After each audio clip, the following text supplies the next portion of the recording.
Hey everyone, Ace is here to dive into the topic of using the attack planner in Grepolis.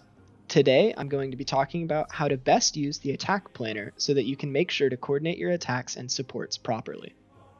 I will be covering a brief introduction on what the attack planner is, as well as sharing some insights on how to use it effectively. Before we begin, please make sure to subscribe to this channel and look out for more of our content as we go through the basics of Grepolis.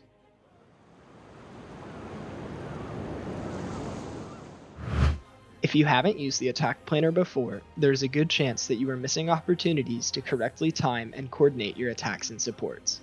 The attack planner is a window you can pull up to essentially plan out your future moves if you have access to the captain.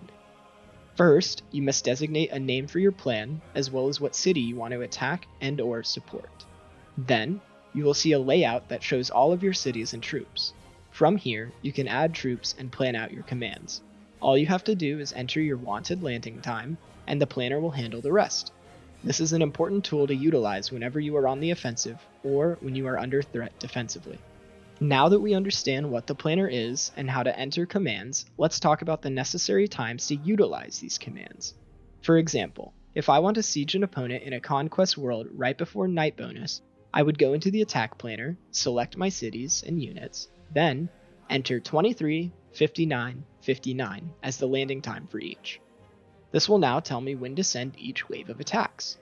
Now, all you have to do is keep the window open and send the attack when it is time. But of course, be careful for the anti-timer. You need to send your attack slightly early and recall, then resend until you get the time you want.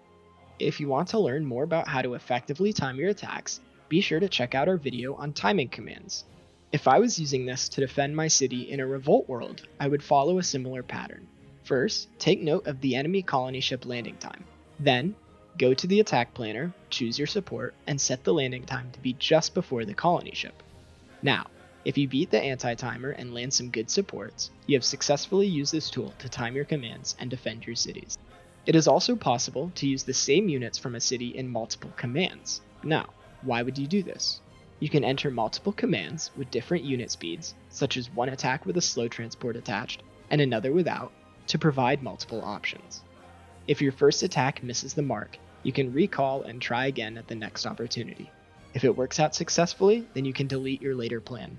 As you can tell, using the attack planner to help time your commands will take a lot of stress away from successfully outmaneuvering your opponents.